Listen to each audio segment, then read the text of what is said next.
নমস্কার বন্ধুরা, আমি সঙ্গীতা। সঙ্গীতার সুখী গৃহকোণ চ্যানেলে তোমাদের সবাইকে স্বাগত জানাচ্ছি। আমি যে আজকে শরীরটা আমার ভালো ছিল না, এই জন্য আমি সকালে আজকে রান্না করিনি, কিন্তু একটু বেলা করেই রান্না বসিয়েছি। তো প্রথমেই দেখো, আমি কেটে নিচ্ছি বেগুন। আমি বহরমপুরে থাকি। তো আমাদের এখানকার লোকাল একটা মাছ, সেটার নাম হচ্ছে পিউলি। তোমরা অনেকে হয়তো পরিচিত নও, তাই জন্যই বলছি। বহরমপুরের মানুষ তো চেনেনি, আর যারা বহরমপুরের বাইরে থাকো তাদেরকে বলি, একটা মাছ, সেই মাছের নাম পিউলি। তো সেই মাছটা আজকে রান্না করবো, আলু বেগুন দিয়ে মাছটা রান্না হবে। তার জন্য আমি লম্বা লম্বা করে বেগুন কেটে নিচ্ছি।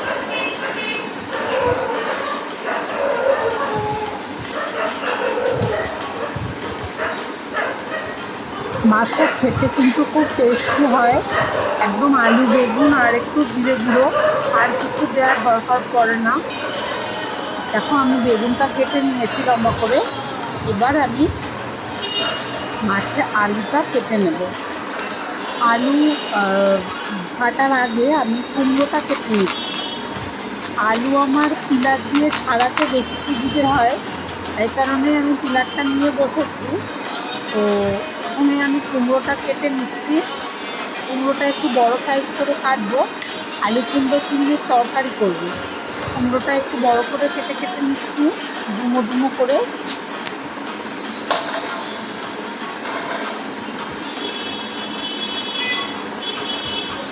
ডুমো করে কাটছি।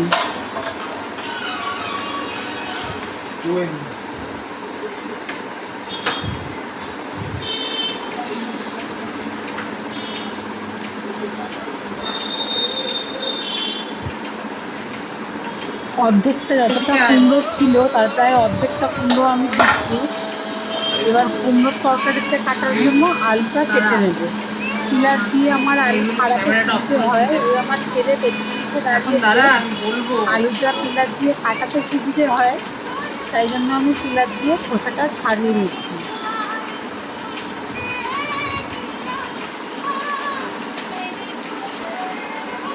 এবার আলুটা ছোট ছোট ডুমো করে কেটে নিলাম। কড়া গরম করে তেল দিয়ে দিয়েছি, রান্নাঘরে চলে এসেছি।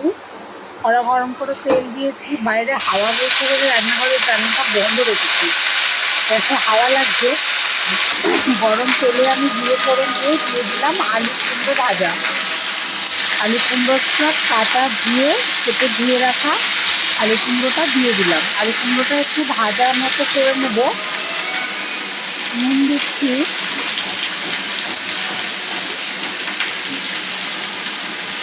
নুন দেওয়ার পরে সাথে আমি নুনটা আন্দাজ মতো দিয়ে দিলাম। নুন দেওয়ার পর সাথে আমি হলুদও দিয়ে দেবো।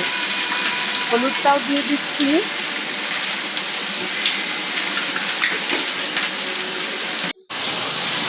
এবার পুরো জিনিসটাকে আমি ভালো করে ভাজা ভাজা মতো করে নেব। একটু লালচে রং হওয়া পর্যন্ত ভেজে নেব জিনিসটা, নুন হলুদ দিয়ে আলু কুমড়ো গুলোকে।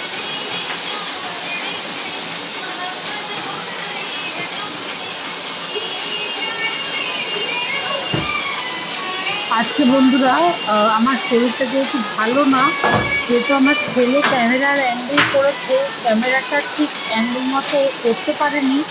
তো একটা কড়াই রান্না দেখা যাচ্ছে, এদিকে গ্যাসটা দেখা যাচ্ছে না।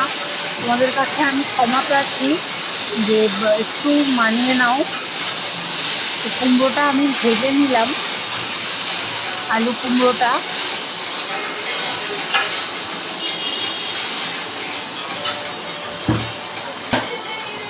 বা আরেকটা কড়া নিয়ে নিচ্ছি, সেই কড়াতে আমি মশলাটা কষিয়ে নেব। গ্যাস জ্বেলে দিলাম, কড়াটা গরম হলে কড়াতে তেল দেব। গ্যাসটা এই কড়াইটা এদিকে নিয়ে চলে আসলাম। এই দিকের আঁচটা খুব জোরে সুন্দর ওঠে বলে এই কড়াইটা ওদিকে নিয়ে গেলাম। কড়াইটা গরম করে কড়াইতে তেল দেব। কড়াইটা গরম হচ্ছে।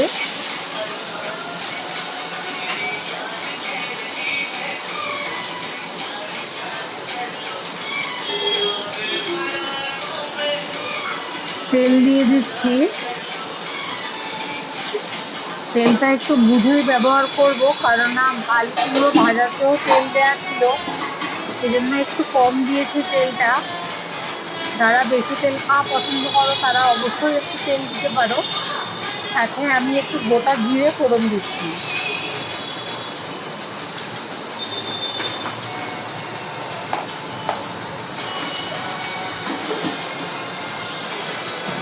এবার আমি একটা বাটির মধ্যে গুঁড়ো মশলাগুলোকে সব নিয়ে নেব। গুঁড়ো মশলার মধ্যে জিরে গুঁড়ো, ধনে গুঁড়ো, লঙ্কা গুঁড়ো আর হলুদ গুঁড়ো, এই চারটে গুঁড়ো দিয়ে আমি ওই বাটির মধ্যে একটু জল দিয়ে দিচ্ছি, দিয়ে ওটাকে একটা চামচ দিয়ে ভালো করে গুলে দিচ্ছি মশলাটা।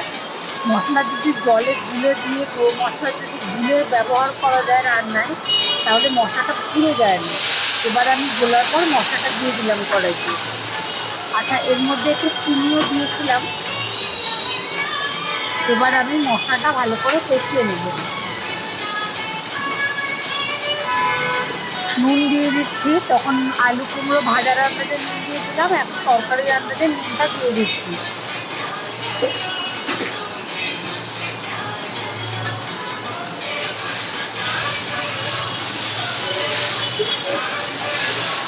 মশলাটা কষিয়ে নিচ্ছি, তেল ছাড়া পর্যন্ত ওয়েট করব।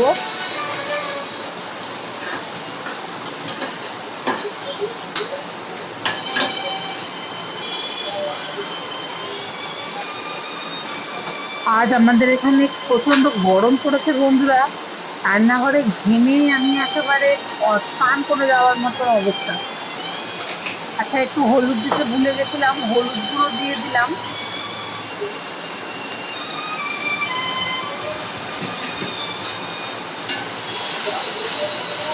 ভালো করে হলুদটা মিশিয়ে নিচ্ছি মশলাটার সাথে। তেল কাটতে শুরু হয়ে গেছে, রান্নার তেলে মশলা থেকে তেল ছাড়তে শুরু হয়ে গেছে। এবার আমি আলু আর কুমড়োর ভাজা জিনিসটা ওটা কড়াইতে ঢেলে দেবো। এবার কড়াইটা থেকে নিয়ে মশলার কড়াইতে দিয়ে দেবো।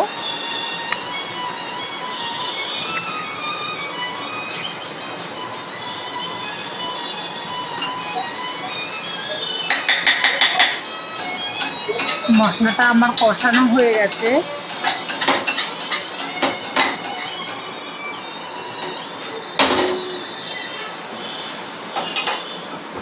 এবার ওখানে ট্রান্সফার করে দিচ্ছি। আর এই কালো কড়াই, লোহার কড়াই এটা, এই কড়াইয়ের মধ্যে আমি চিংড়ি মাছটা ভেজে নেব। কড়াইতে তেল দিয়ে দিচ্ছি চিংড়ি মাছ ভাজার জন্য। এবার ওই তরকারিটা আমি একটু মশলার সাথে আলু কুমড়োটা কষিয়ে নেব। আর চিংড়ি মাছ ভাজার আগে মাছের তরকারি আলু বেগুনটা আমি আগে ভেজে নিচ্ছি।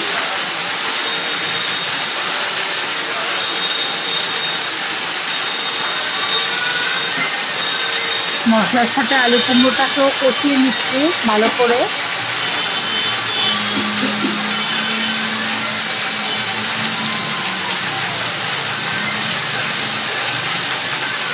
এবার জল দেওয়ার পালা, আমি জলটা এবার দিয়ে দেবো। যতটা আমি ঝোল রাখতে চাই সেই আন্দাজে আমি জলটা দেবো।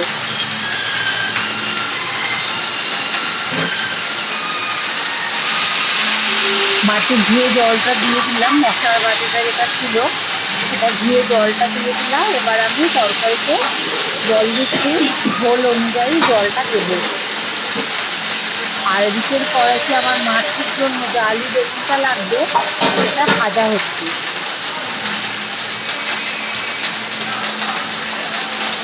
আর আলু কুমড়োর তরকারিটা সেদ্ধ হওয়া পর্যন্ত আমি রান্না করব।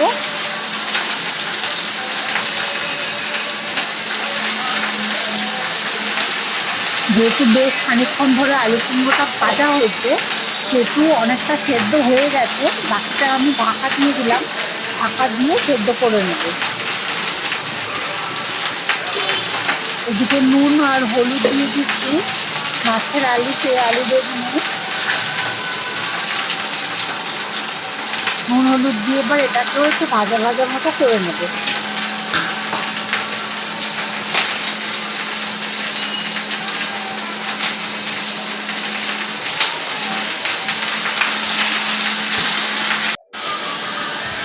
এবার ওটা আমার হয়ে গেছে, চলছে আছে আলু বেগুন ভাজাটা। ওর সঙ্গে আমি একটু জিরে গুঁড়ো দিয়ে দিয়েছি আর লঙ্কা গুঁড়ো দিয়েছি, আর নুন হলুদ তো আগেই দিয়েছিলাম ভাজার সময়। ওটা দিয়ে আমি এবার কষাচ্ছি। ওখানে ঝোল করে আমি মাছগুলো, দেখো ওই যে কর্নারে দেখা যাচ্ছে একটা ফ্রাইং প্যানে সাদা রঙের, আমি মাছগুলো ভাজতে বসিয়েছি। মাছগুলো খুব নরম হয়, বেশি ঘাটাঘাটি করলে ভেঙে যায়, ওই জন্য ফ্রাইং প্যানে ছড়িয়ে দিয়ে ভাজতে যাচ্ছি। একটু গোটা গোটা থাকবে মাছগুলো, নতুবা মাছগুলো ফেটে যায় একদম। এবার মাছের তরকারির জন্য আমি জল দিয়ে দিলাম, ঝোল অনুযায়ী আমি জল দিয়ে দিচ্ছি।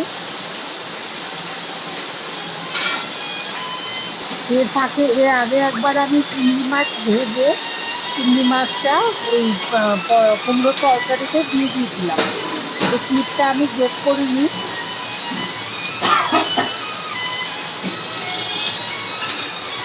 এবার এই তরকারিটা, মাছের তরকারিতে জলটা দিয়ে দিয়েছি।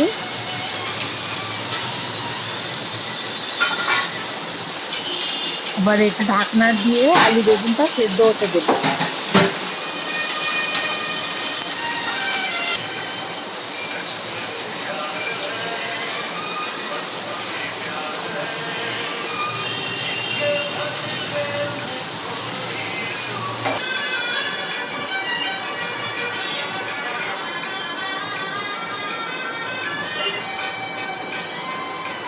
মাছ ভাজাটা চলছে বন্ধুরা। কুমড়োর তরকারি ডান, কুমড়োর তরকারিটা আমি ঢেলে নিচ্ছি বাটিতে।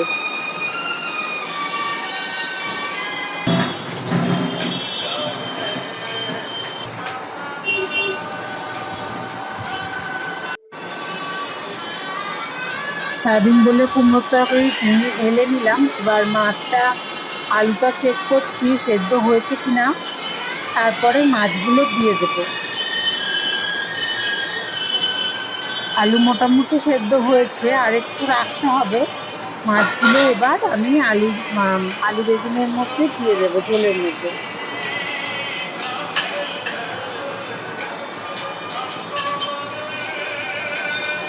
মাছ ভেজে আমি ওখানে রেখেছিলাম একটা ব্যাচ, আর একটা ব্যাচ ফ্রাইং প্যানে রয়ে গেছে, ওটাও ঢেলে দিয়ে দিচ্ছি।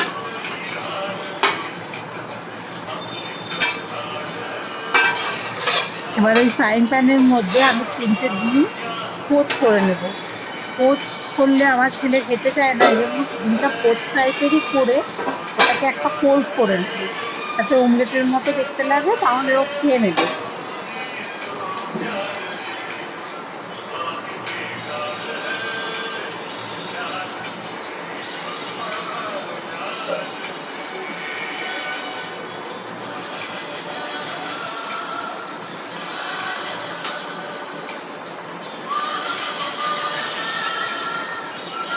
এবার আমি আর মাছের তরকারিটা একবার চেক করে নিচ্ছি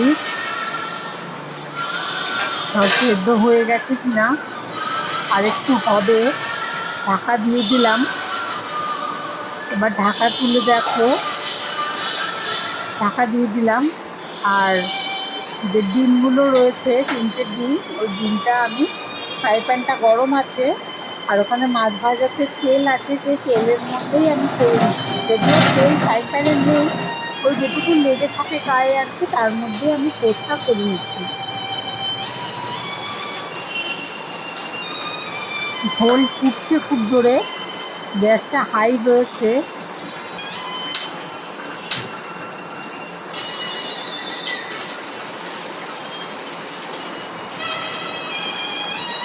ডিমগুলো ভেঙে ভেঙে আমি দিয়ে দিচ্ছি।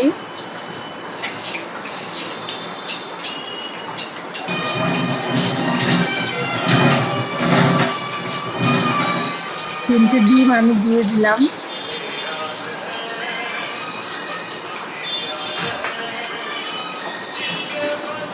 একটু নুন ছিটিয়ে দেব, নুন ছিটিয়ে দিয়ে দিলাম।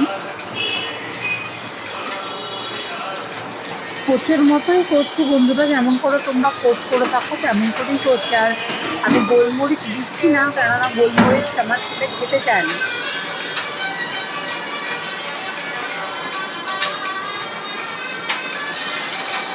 এবার ওটাকে আমি অমলেটের মতো একটা ভাঁজ করে নিচ্ছি।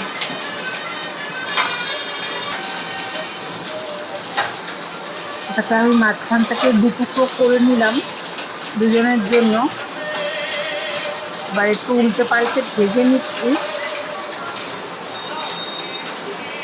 মাছের ঝোল কিন্তু ফুটছে, মাছের ঝোল মনে হয় এবার হয়ে গেছে। আলু চেক করছি, আলু সেদ্ধ হয়ে গেছে। এবার আমি গ্যাসটা বন্ধ করে দিলাম।